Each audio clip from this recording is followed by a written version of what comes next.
إن الحمد لله نحمده ونستعينه ونستغفره ونؤمن به ونتوكل عليه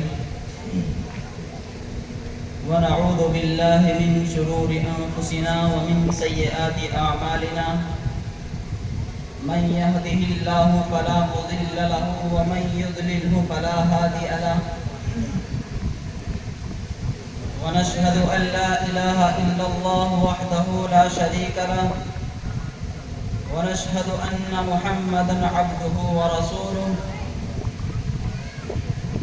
وقال النبي صلى الله عليه وسلم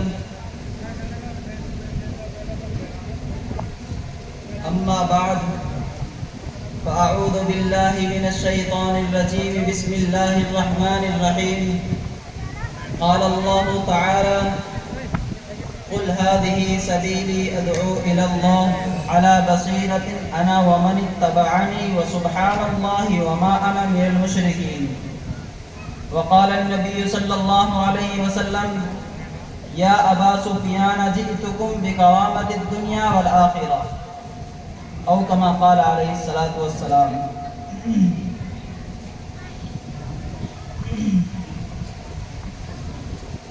اللہ تبارک و تعالیٰ کی صفات بے مثال ہیں.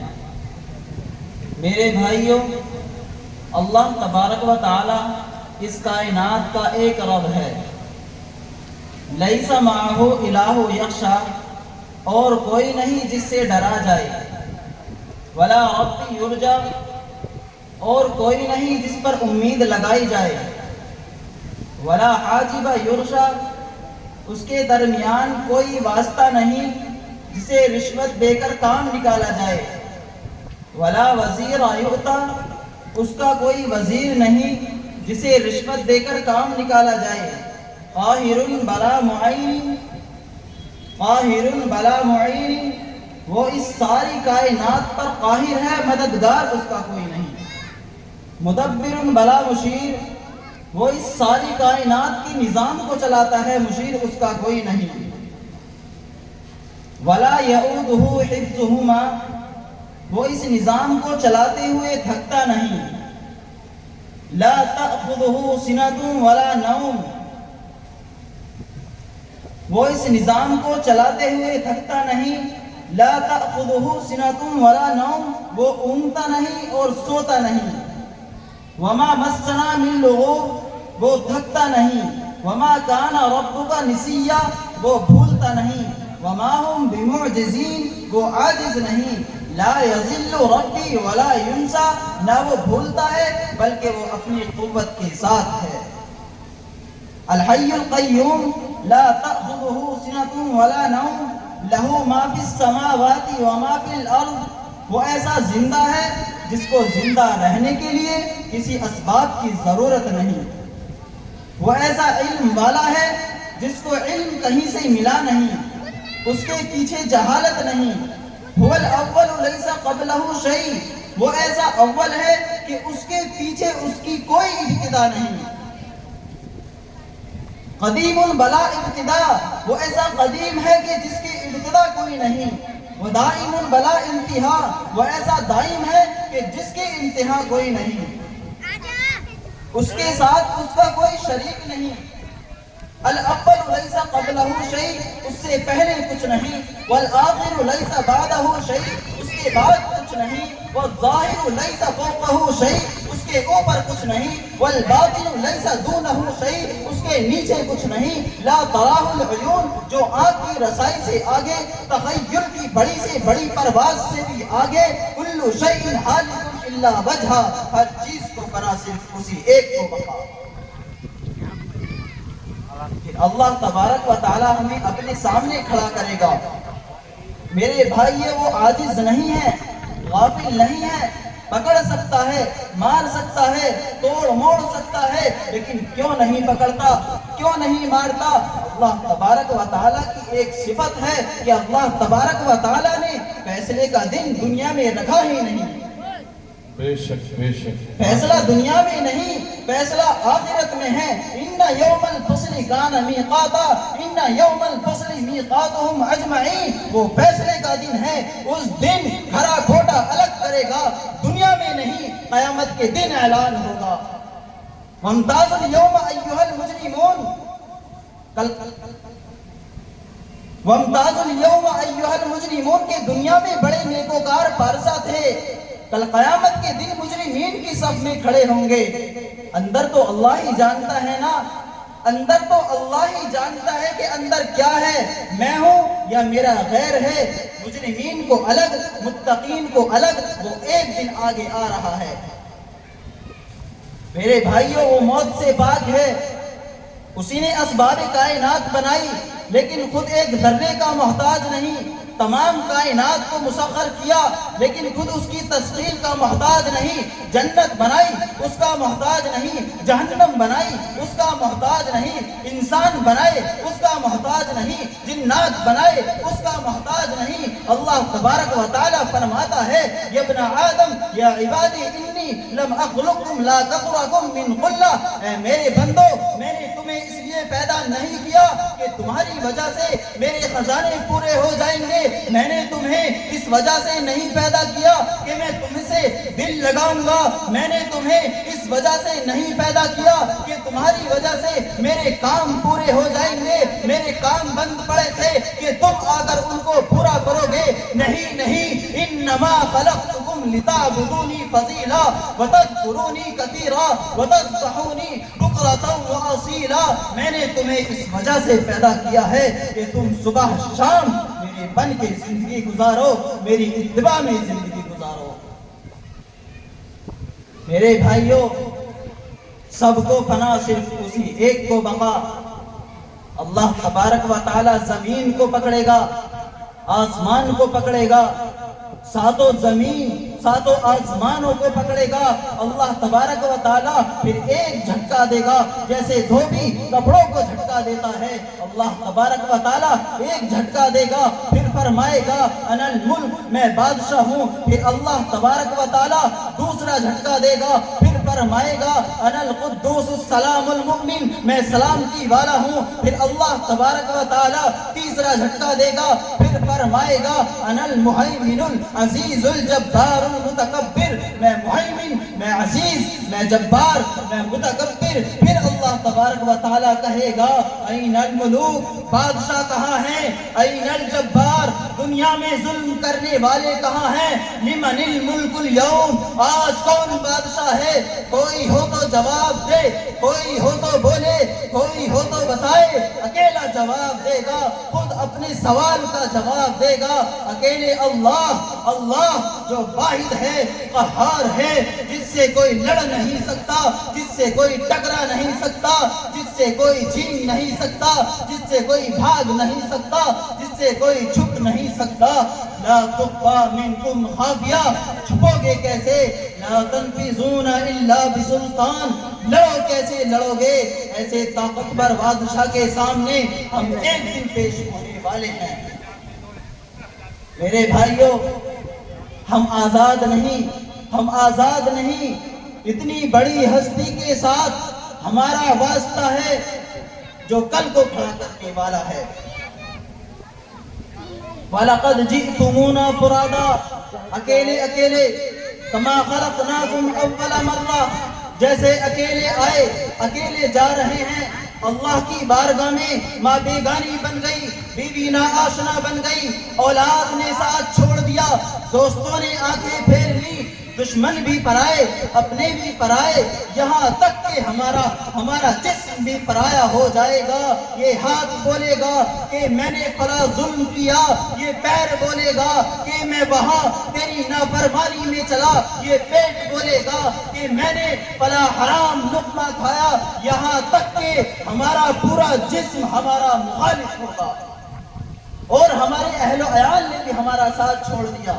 پھر ایک دن مجرم پکارے گا، یبد المجرم لو یفتدی من عذاب یومئذ ببنی کہ اے اللہ میری اولاد کو ڈال دے دوزخ میں، وفصیلتہ التی تؤوی، میرے خاندان کو ڈال دے تو دوزخ میں، وصاحبتہ واخی، کہ میری بیوی اور میرے بھائی کو ڈال دے دوزخ میں، اے اللہ پر مجھے بچا لے، اگر یہ بھی نہیں تجھے قبول، ومن فی الارض جمیعا، ساری دنیا کے انسانوں کو تو دوزخ میں ڈال دے پر مجھے بچا لے۔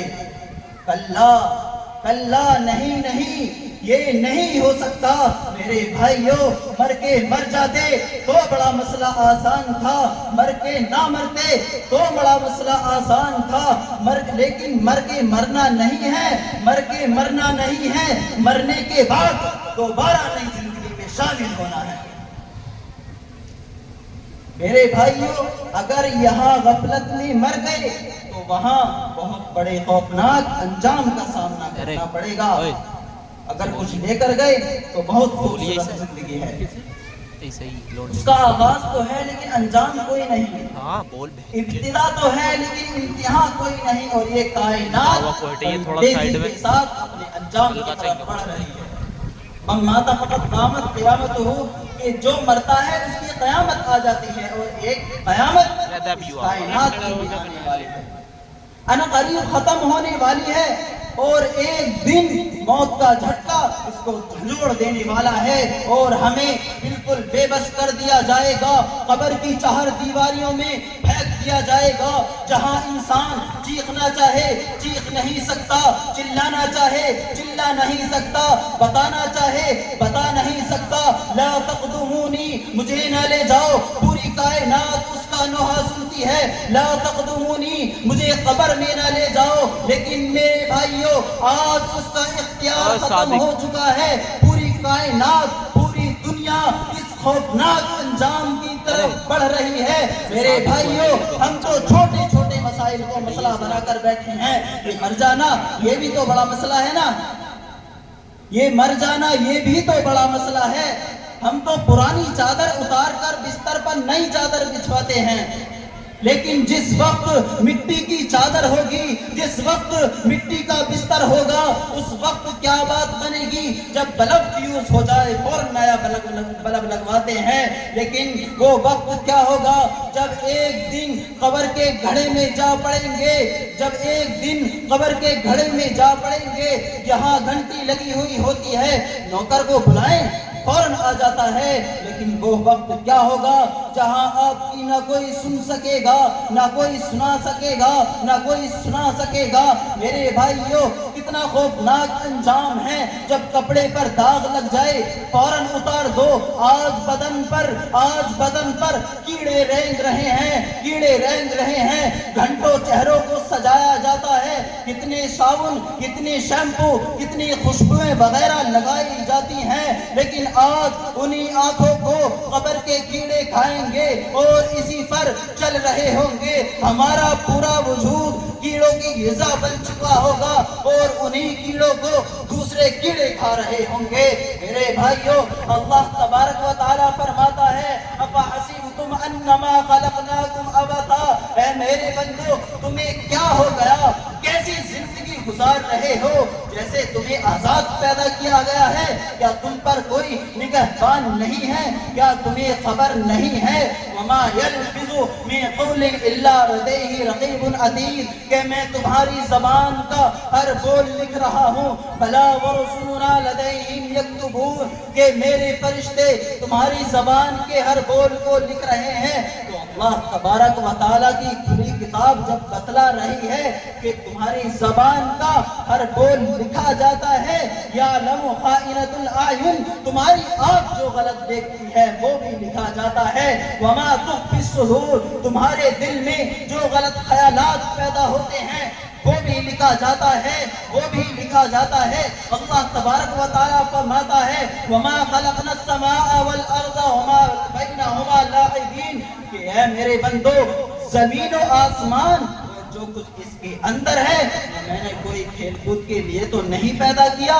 لو اردنا ان نتخذ لهوا لاتخذناه من لدنا, اگر مجھے کوئی کھیل کا تماشا بنانا ہوتا تو میں اپنے پاس بناتا. میں نے تمہیں پیدا اس لیے تھوڑی کیا ہے کہ تم اپنی زندگی میری نافرمانی میں گزارو, دنیا کی غفلت میں گزارو, اور جب خود آئے بھی نہیں اور خود جانا بھی نہیں ہے اور پھر مر کے مر جاتے وہ بڑا مسئلہ آسان تھا.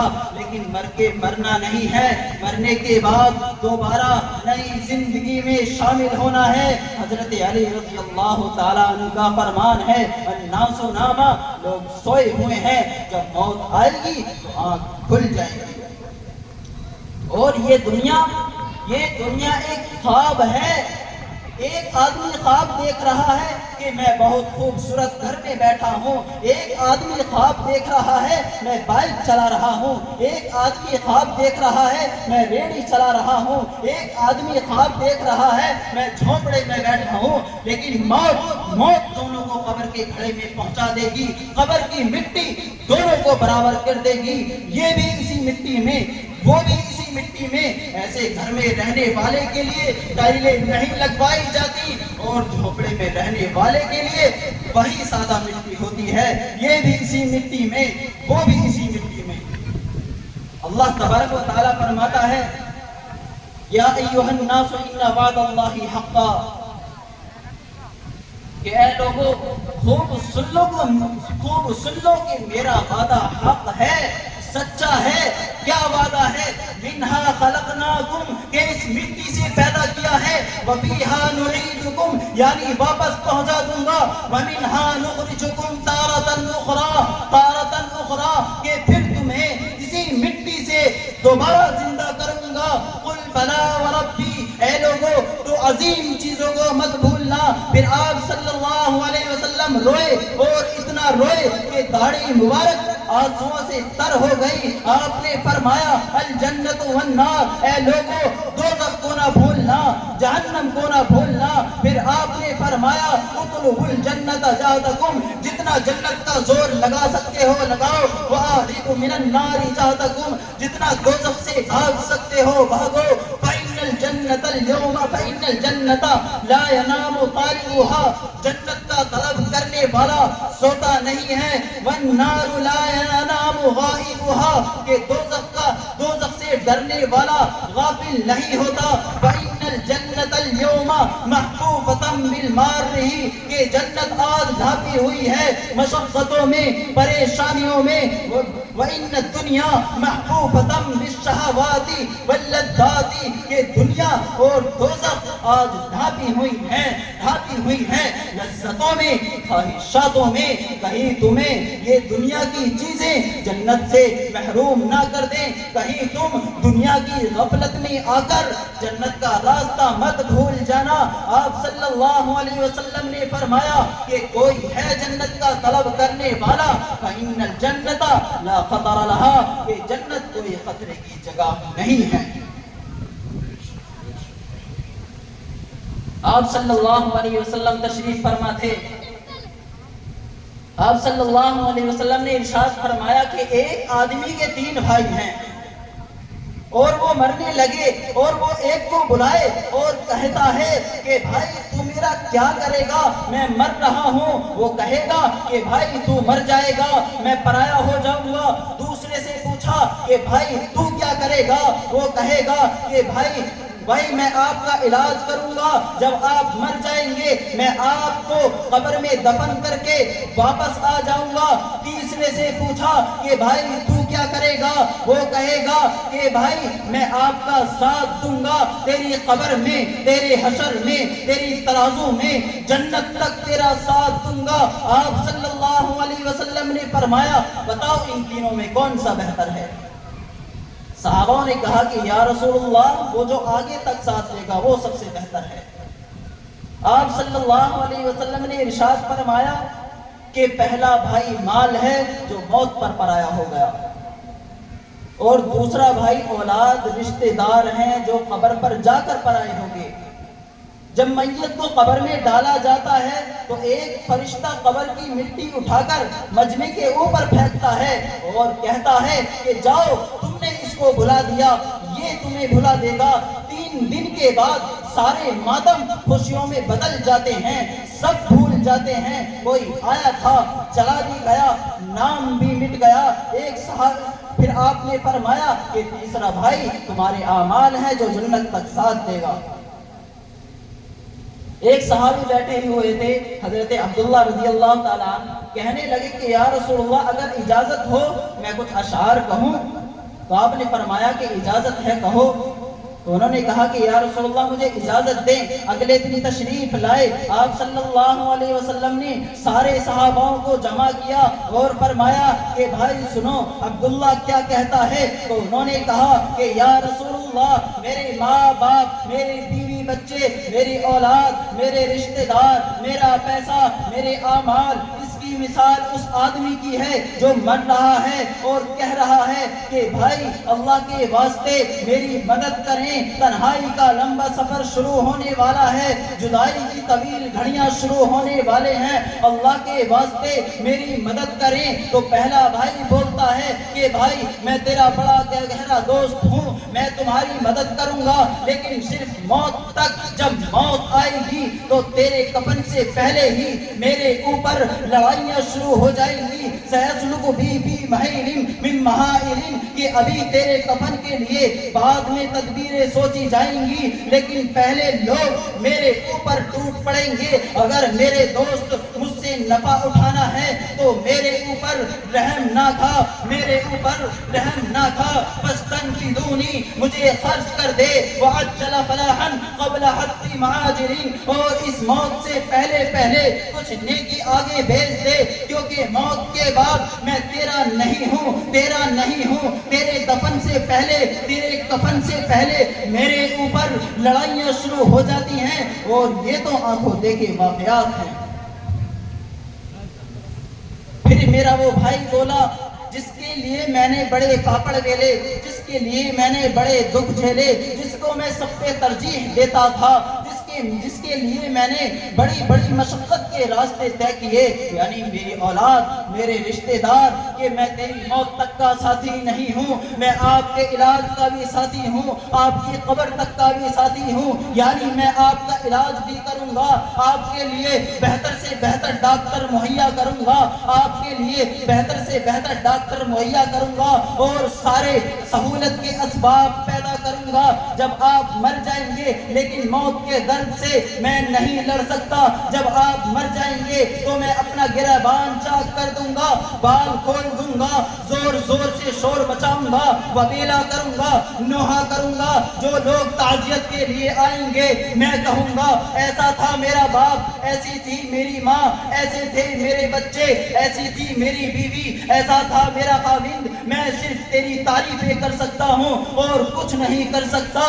میں ایسا نہیں ہوں کہ موت پر پرایا ہو جاؤں، میں آپ کے جنازے کے ساتھ بھی چلوں گا، آپ کو کندھا بھی دوں گا، اور آپ کو قبر تک بھی لے جاؤں گا جہاں آپ کو رہنا ہے، جہاں آپ کا ٹھکانہ ہے، اور پھر آپ پر مٹی ڈال کر واپس آ جاؤں گا، کیونکہ مجھے اور بھی بڑے کام ہیں، صرف آپ کا دفن کرنا ہی نہیں، کیونکہ آپ کی زندگی کا تو تار کٹ گیا، مجھے اور بھی ڈیوٹیاں دینی ہیں۔ پھر ایک دن ایسا آئے گا تو ایک پھولی بسری داستان بن جائے گا، حرف غلط کی طرح مٹا دیا جائے گا، تیری قبر کا نشان بھی مٹ جائے گا۔ میرے دوستو، حضرت فاطمہ رضی اللہ تعالیٰ عنہ کے جب بھائی کا انتقال ہوا تو حضرت فاطمہ نے 2 اشعار پڑھے تھے کہ جزیمہ میں ایک بادشاہ گزرا ہے جس کے 2 وزیر تھے، بڑے لمبے عرصے ان کی وزارت چلی، 30-40 برس تو ایسا لگا کہ کبھی جدا ہی نہ ہوں گے، لیکن جب ان میں سے ایک کا انتقال ہو گیا تو اس پر اس کے دوسرے نے کچھ اشعار پڑھے تھے، کُنَّا كَنَدْمَانِ جَزِيمَةَ حِقْبَةً مِنَ الدَّهْرِ حَتَّى قِيلَ لَن يَتَصَدَّعَا فَلَمَّا تَفَرَّقْنَا كَأَنِّي وَمَالِكٌ لَطُولُ اجْتِمَاعٍ لَمْ نَبِتْ لَيْلَةً مَعَا، کہ میں اور عبد الرحمن میرا بھائی ایسے تھے جیسے جزیمہ بادشاہ کے 2 وزیر، جنہیں کہا جاتا تھا کہ کبھی جدا ہی نہ ہوں گے، لیکن جب میں اور عبد الرحمن جدا ہوئے تو ایسا لگا کہ جیسے کبھی ملے بیٹھے نہ تھے، ایسا ہوگا جیسے کبھی آیا ہی نہیں تھا، آج جس نے راتوں کو جاگ کر اپنی اولاد کے لیے کیا کچھ نہیں کیا، اپنی خواہشات کو ختم کر دیا، اپنی خواہشات کے جنازے نکال کر اپنی اولاد کے لیے کیا کیا جمع کر کے گیا، لیکن آج ان کو یہ بھی پتا نہیں ہوگا کہ میرے باپ کی قبر کہاں ہے۔ میرے بھائیوں، پھر تیسرا بھائی بولا کہ میں ان دو جیسا نہیں ہوں کہ پیسہ تو موت پر پرایا ہو جائے اور اولاد اور رشتہ دار صرف قبر پر جائیں۔ میں ایسا نہیں ہوں، جب آپ کی موت کے زلزلے شروع ہو جائیں گے میں ان زلزلوں کو ختم کرنے میں تیری مدد کروں گا، اور جب تو قبر میں آئے گا میں تیرا استقبال کروں گا، ہاں، اور جب منکر نکیر سوالوں کو آئیں گے تو میں درمیان میں آڑے آ جاؤں گا، تیری طرف سے تیرا دفاع کروں گا، اور منکر نکیر کو تیرے قریب نہیں آنے دوں گا، جو زمین کو چیرتے ہوئے آتے ہیں اور ان کی آنکھوں سے شراریں نکلتی ہیں اور ہاتھ میں ایک گرز ہوتا ہے جسے ساری دنیا بھی مل کر اٹھانا چاہے تو نہیں اٹھا سکتی، اس وقت میں تیرا ساتھی بنوں گا اور جھگڑا کر کے تیری طرف سے جواب دوں گا۔ میرے بھائیو، حدیث میں آتا ہے کہ جب حافظ قرآن کو قبر میں رکھا جاتا ہے جو عمل والا ہو، اور جب منکر نکیر سوالوں کو آتے ہیں تو ایک خوبصورت نوجوان قبر میں نمودار ہوتا ہے اور اس حافظ اور منکر نکیر کے درمیان میں حائل ہو جاتا ہے اور ان کو آگے بڑھنے نہیں دیتا ہے۔ یہ حیران ہو کر پوچھتا ہے کہ بھائی تو کون ہے، تجھے کس نے بھیجا ہے، تو کون ہے؟ کہتا ہے کہ بھائی گھبراؤ مت، میں تیرا قرآن ہوں جو تیرے سینے میں تھا، ہاں، ڈاکٹری کی ڈگری ختم، انجینئر کی ڈگری ختم، تجارتی ختم، زمینداری ختم، اور حافظ قرآن یہاں بھی ساتھ دے رہا ہے۔ منکر نکیر کہتے ہیں کہ بھائی تجھے کس نے بھیجا ہے؟ کہتا ہے کہ جس نے تجھے بھیجا ہے اسی نے مجھے بھیجا ہے۔ میں وہ قرآن ہوں جسے کبھی یہ راتوں کو پڑھتا تھا، کبھی یہ دن کو پڑھتا تھا، آج میں اس کی طرف سے جواب دوں گا، آج میں اس کی طرف سے جواب دوں گا۔ جب صحابہ نے یہ اشعار ختم ہوئے تو آپ صلی اللہ علیہ وسلم کی داڑھی مبارک آنسوؤں سے تر ہو گئی اور صحاباؤں کی چیخیں نکل رہی تھی اور سب کا رو رو کر برا حال تھا۔ حضرت جبرائیل علیہ السلام آپ صلی اللہ علیہ وسلم کی خدمت میں تشریف لائے، عرض کیا یا رسول اللہ، اللہ تبارک و تعالیٰ فرما رہے ہیں عش ما شئت فإنک میت، اے میرے نبی جتنی زندگی چاہو لے لیجئے لیکن موت آپ پر بھی آنی ہے، وَأَحْبَبَ مَنْ شِئْتَ فَإِنَّكَ مَفَارِقَهُ، اور آپ کس چیز سے محبت کرتے ہیں، جس چیز سے بھی محبت کرتے ہیں یقیناً آپ کو اس سے جدا ہونا پڑے گا، جدائی یقینی ہے، دنیا میں وصال نہیں، دنیا میں فراق ہے، دنیا میں فراق ہے۔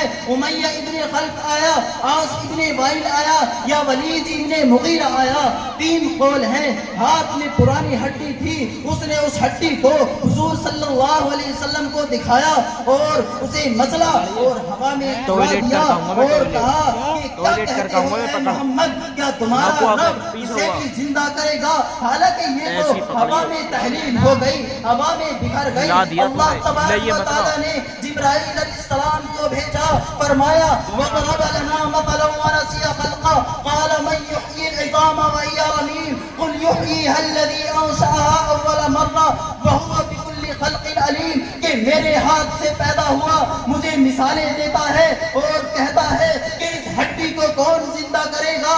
اے میرے نبی اس سے کہہ دو کہ یاد کر اس وقت کو جب تو کچھ نہیں تھا، هل أتى على الإنسان حين من الدهر لم يكن شيئا مذكورا، یاد کر وہ وقت جب تو کچھ نہیں تھا، میں نے تجھے عدم سے وجود بخشا، من نطفہ ایک نطفے سے، من ماء مہین ناپاک پانی سے، من صلالۃ من طین من نطفۃ امشاج مرد عورت کے پانی سے، من صلالۃ من طین کھنکتی ہوئی مٹی سے میں نے تجھے عدم سے وجود بخشا، تو میں تیرے ذرات کو بھی جمع کر سکتا ہوں اور جمع کروں گا اور جمع کروں گا اور تجھے کھڑا کروں گا۔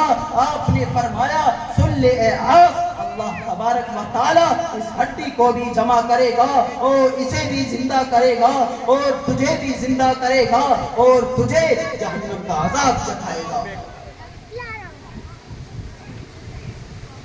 میرے بھائیوں، حضرت فاطمہ رضی اللہ تعالیٰ عنہ کا جب انتقال ہونے لگا تو آپ بیمار تھی۔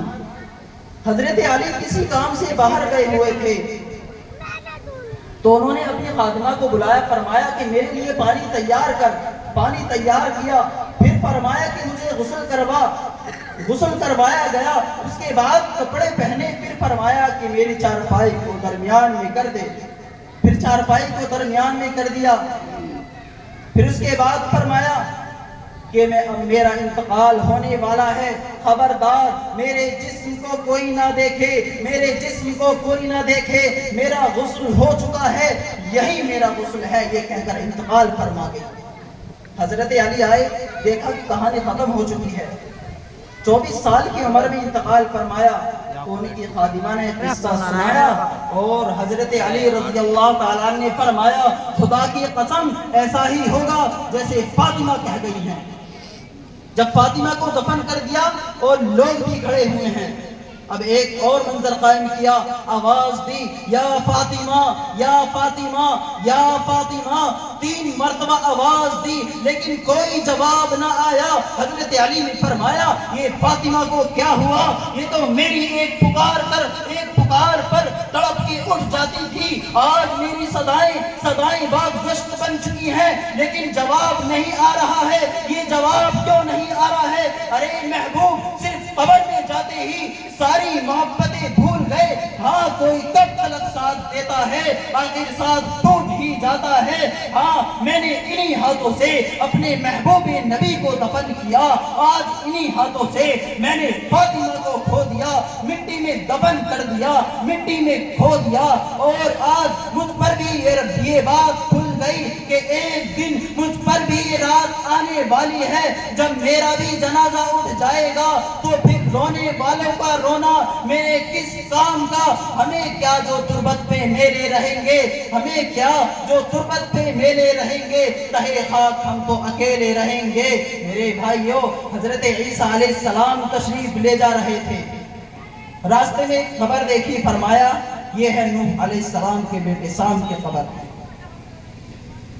جب طوفان آیا سب کچھ فنا ہو گیا، سب کچھ برباد ہو گیا، سب کچھ ختم ہو گیا، صرف 3 بیٹوں سے نسل چلی، سام، حام اور یافس۔ ہم سارے کے سارے سام کی اولاد ہیں اور سارے یوروپ والے یافس کی اولاد ہیں اور سارے افریقن حام کی اولاد ہیں۔ حضرت عیسیٰ علیہ السلام نے فرمایا یہ ہے نوح علیہ السلام کے بیٹے سام کی قبر، سام کی قبر۔ لوگوں نے کہا کہ یا نبی اللہ اس کو زندہ تو کریں، کیونکہ ان کے کہنے سے اللہ تبارک و تعالی مردوں کو زندہ فرما دیتے تھے۔ انہیں آواز دی، حکم دیا، وہ قبر سے باہر آ گئے، کچھ بات چیت فرمائی، کہا واپس چلا جا، کہا اس شرط پر واپس جاتا ہوں کہ دوبارہ مجھے موت کی تکلیف نہ ہو، کیونکہ موت کا درد آج تک میری ہڈیوں میں موجود ہے، اس کو مٹانے کے لیے کوئی پین کلر یعنی درد مٹانے والی گولی نہیں،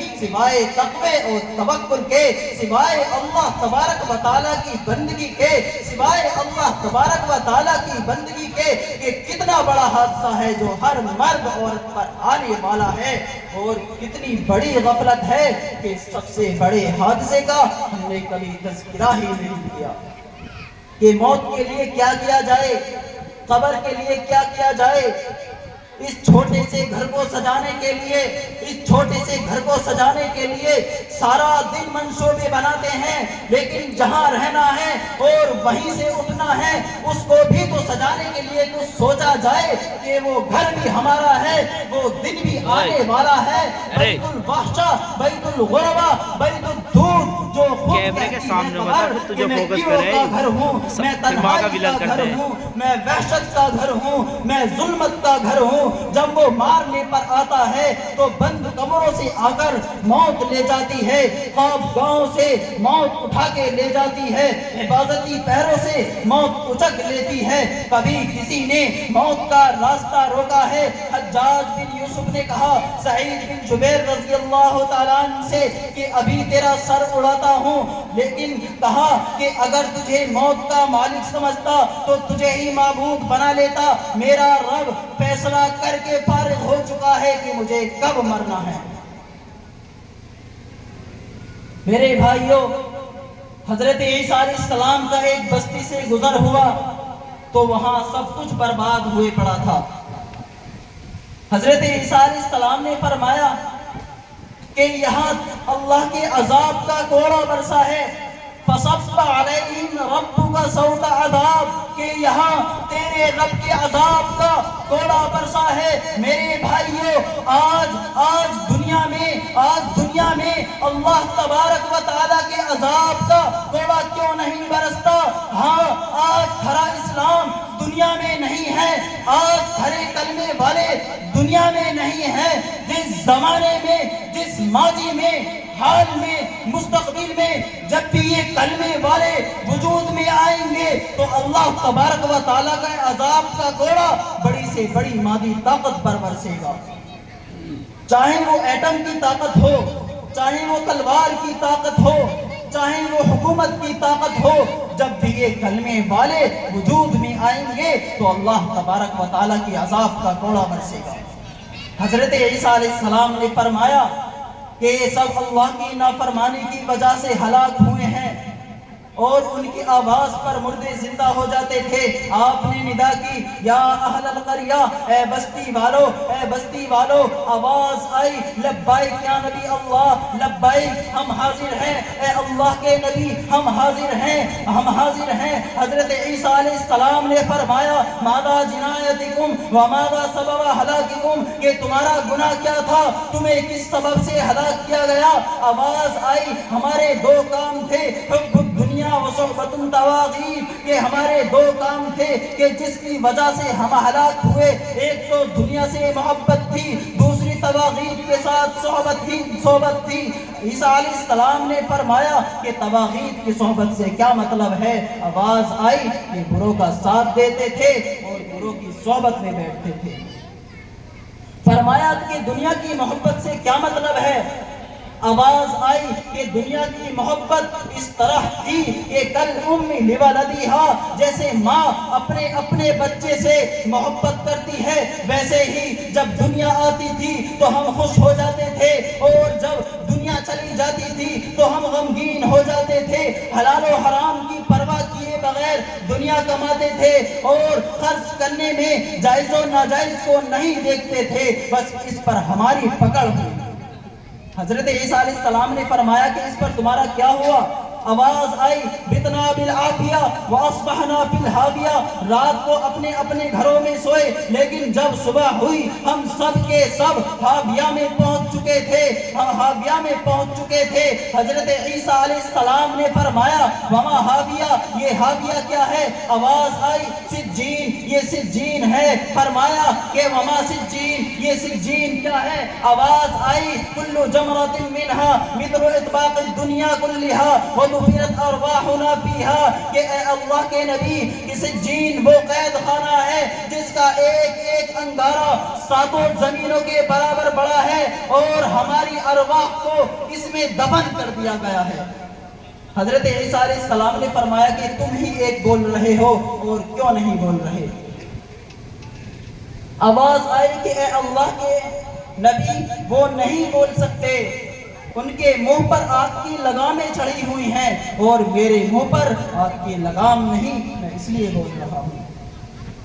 فرمایا کہ تو کیوں بچا ہوا ہے؟ آواز آئی کہ اے اللہ کے نبی، میں حاویہ کے کنارے پر بیٹھا ہوں، اور میرے منہ پر آگ کی لگام بھی نہیں چڑھی ہوئی، وجہ اس کی یہ ہے کہ میں ان کے ساتھ تو رہتا تھا لیکن ان جیسے کام نہیں کرتا تھا، بس ان کے ساتھ رہنے کی وجہ سے میں بھی پکڑا گیا، اب میں ہاویہ کے کنارے پر بیٹھا ہوں، اب پتہ نہیں نیچے گرتا ہوں یا اللہ تبارک و تعالی مجھے اپنے کرم سے بچاتا ہے، مجھے اس کی خبر نہیں ہے۔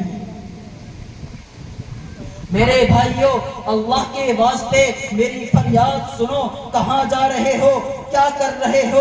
ادھر منزل نہیں ہے، یہ راستہ خوفناک صحرا کی طرف جاتا ہے، یہ راستہ خوفناک غاروں کی طرف جاتا ہے، یہ راستہ خوفناک دریاؤں کی طرف جاتا ہے۔ اپنے آپ کو اندھوں کے حوالے مت کرو، اپنے آپ کو اس بینا کے حوالے کرو جو زمین پر بیٹھ کر عرش کی تحریر پڑھتا ہے، جنت کو دیکھتا ہے، جہنم کو دیکھتا ہے، اس کا رونا دیکھو، اس کا درد دیکھو۔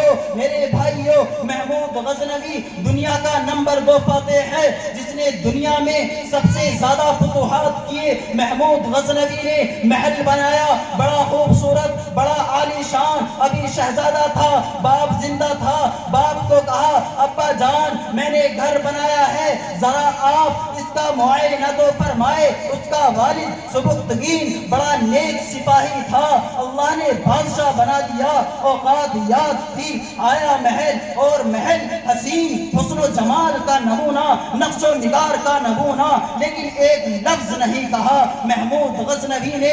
محمود غزنوی دل ہی دل میں بڑے غصے میں تھا کہ میرا باپ کیسا بے ذوق ہے کہ ایک لفظ داد نہیں دی، ایک لفظ نہیں کہا کہ ہاں بھائی بڑا اچھا ہے، بڑا خوبصورت ہے۔ جب خاموش باہر نکلنے لگے تو اپنی جیب سے خنجر نکالا اور دیوار پر جو ایسا زور سے مارا تو سارے جو نقش و نگار تھے وہ ڈوب کر زمین پر گر گئے۔ کہا کہ بیٹا تو نے ایسی چیز پر محنت کی ہے جس کی جو خنجر کی ایک نوک بھی برداشت نہیں کر سکتی، اللہ تبارک و تعالیٰ نے تجھے اس گارے مٹی کو خوبصورت بنانے کے لیے نہیں پیدا کیا، اللہ تبارک و تعالیٰ نے تجھے اس دل کو بنانے کے لیے پیدا کیا ہے۔ میرے بھائیوں، چنگیز خان جس نے ساری دنیا فتح کی، نمبر 1 فاتح ہے، دوسرے نمبر پر محمود غزنوی، تیسرے نمبر پر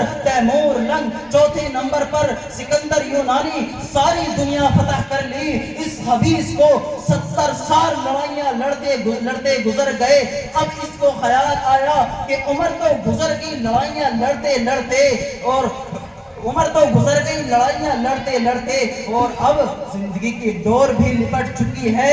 سارے حکیموں کو بلایا، ساری دنیا کے طبیبوں کو بلایا، کہا کہ مجھے بتاؤ کہ میری زندگی کیسے بڑھ جائے، حکومت تو مجھے اب کرنی ہے۔ حکیموں نے کہا کہ خاقان اعظم زندگی تو ہم ایک پل بھی نہیں بڑھا سکتے، جو ہے وہ صحت سے گزر جائے، ہاں اس کے اسباب بتا سکتے ہیں۔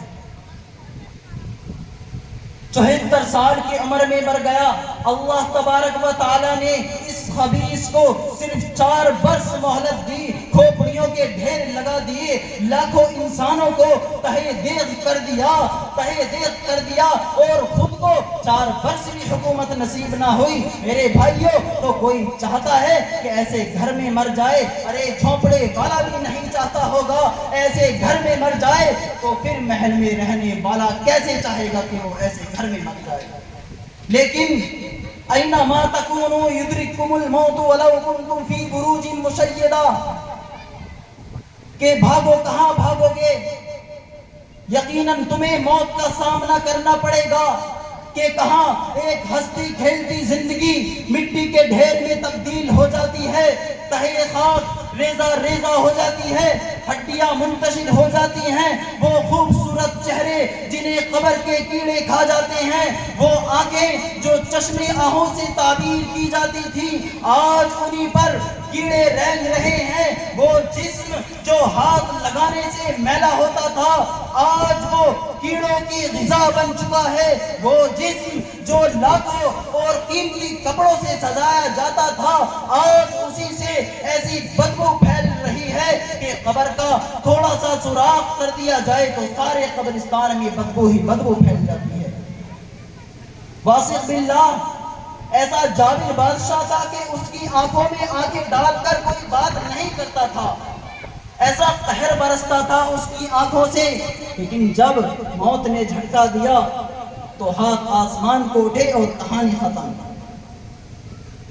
جب مرنے کے بعد لوگوں نے چہرے پر کپڑا ڈال دیا، تھوڑی دیر بعد کچھ حرکت محسوس ہوئی، کہا کہ چادر کے نیچے چہرے کے مقام پر یہ کیا کیسی حرکت ہے؟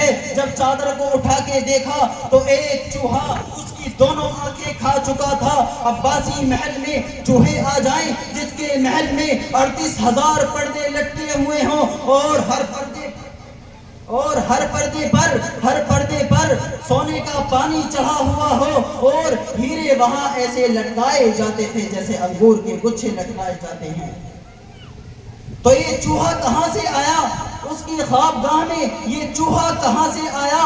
ہاں، یہ اللہ کا بھیجا ہوا ہے جو یہ بتلانے کے لیے آیا ہے کہ جن آنکھوں سے قہر برستا تھا، آج انہی آنکھوں کو اللہ تبارک و تعالیٰ نے ایک چوہے کے سپرد کر دیا گیا ہے، اور آگے جو اس کے ساتھ ہونے والا ہے تو اگلی کہانی ہے، اس کے علاوہ ہے کہ آگے اس کے ساتھ کیا ہونے والا ہے۔ آج ہر گھر بجلی کے قمقموں سے روشن ہے اور دل کالی رات سے بھی زیادہ تاریک ہیں، مصنوعی قہقہے گونجتے ہیں لیکن دل ان کے خون کے آنسو روتے ہیں، لباس ان کے زرق برق ہیں لیکن اندر ان کے خاک آلود ہیں، کوئی اندر نہیں دیکھ سکتا۔ اسی دنیا نے ہر ایک سے بغاوت کی، یہ غدار دنیا، یہ بے وفا دنیا نہ میرے باپ کے پاس رہے گی نہ میرے پاس رہے گی۔ آج ہم اس ٹوٹ جانے والے گھر پر سب کچھ لگا کر بیٹھے ہوئے ہیں، جب جنازہ قبر میں ڈالا جائے گا ہمارے جسم کو قبر کے کیڑے کھائیں گے، قبر کی گرمی ہمارے گوشت کو گلا دے گی، ہڈیوں کو چورا چورا کر دے گی۔ میرے بھائیوں، پھر ایک دن قبر انگڑائی لے گی کہ نیچے کا حصہ اوپر اور اوپر کا حصہ نیچے ہو جائے گا، اور ایک دن ظالم ہوا آئے گی اور اس شہزادے کی راکھ کو ہوا میں تحلیل کر دے گی، جیسے پہلے کچھ نہ تھا آج بھی کچھ نہ رہا، یہ تیرا ہے یہ میرا ہے، یہ کیا کر لیا، یہ کیا کر رہے ہو؟ میرے بھائیوں، یہ زندگی کی ساری محنت جب موت سے ضرب کھائے گی تو نتیجہ سفر ہو جائے گا، اس کی تیاریاں کرو۔ میرے بھائیوں، یہ لٹ جانے کا گھر ہے، مٹ جانے کا گھر ہے، لٹ جانے والی دولت ہے، مٹ جانے والا سرمایہ ہے۔ اس جہاں سے جس نے جی لگایا اور جس نے اس کے پیچھے آخرت کو ٹھکرایا وہ بازی ہار گیا، ہاں وہ بازی ہار گیا۔ آج کسی کو کفن پہنانے والا کوئی نہیں، آج کسی کو دفن کرنے والا کوئی نہیں، آج کسی پر ماتم کرنے والا کوئی نہیں۔ آج تخت موجود ہے لیکن تخت نشین کوئی نہیں، شاہی موجود ہے لیکن شاہ کوئی نہیں، کاسا گدائی موجود ہے لیکن گداگر کوئی نہیں۔ تو کیا ہوگا اس دن جن بچوں کی خاطر یا جس نفس کی خاطر ہم نے اللہ سے بغاوت کی کہ اٹھا نہیں جاتا، چلا نہیں جاتا، گرمی بڑی ہے، سردی بڑی ہے، اندھیرا بہت ہے، کیا قبر کے اندھیرے یاد نہیں؟ کیا قبر کی گرمی یاد نہیں؟ کیا جہنم کے عذاب بھول گئے؟ کیا جہنم کی آگ بھول گئے؟ کیا اللہ سے ملاقات بھول گئے؟ کیا اللہ کا دیدار بھول گئے؟ کیا اللہ سے ملاقات بھول گئے؟ کیا اللہ کا کلام بھول گئے؟ وہ محبوب خدا کی محفلیں بھول گئے؟ میرے بھائیوں، یہ کیسا اسلام ہے؟ یہ کیسے پتھر دل ہیں جو کمانے میں تو ایسے مست ہوئے کہ ہوش نہیں، اور جب اللہ بلائے نہ جوان کو ہوش آئے، نہ بوڑھے کو ہوش آئے، نہ کسی عورت کو ہوش آئے، نہ کسی مرد کو ہوش آئے، نہ بازار بند ہو۔ اللہ کو راضی کرنا اپنی زندگی کا مقصد بنا لو، اللہ کو راضی کرنا اپنی زندگی کا کام بنا لو۔ میرے بھائیوں، آج لوگوں کے جب کماتے کماتے بال سفید ہو جاتے ہیں تو وہ اپنی ساری محنت کو برباد کر کے دکھاتے ہیں کہ ہم بڑے بن گئے، لیکن جب اللہ تبارک و تعالیٰ کسی کے مال کو مردود کرنے کا ارادہ کرتا ہے، جس کے مال کو برباد کرنے کا ارادہ کرتا ہے، تو اللہ تبارک و تعالیٰ اس کے مال سے بڑے بڑے محل بنواتا ہے، بڑے بڑے گھر بنواتا ہے۔ اللہ تبارک و تعالیٰ اس کے مال سے محلات بنواتا ہے۔ صحابہ نے محلات نہیں بنائے، حضرت عائشہ کا گھر کوئی نہیں تھا، حضرت فاطمہ کا گھر کوئی نہیں تھا، حضرت علی رضی اللہ تعالیٰ عنہ کا گھر کوئی نہیں تھا،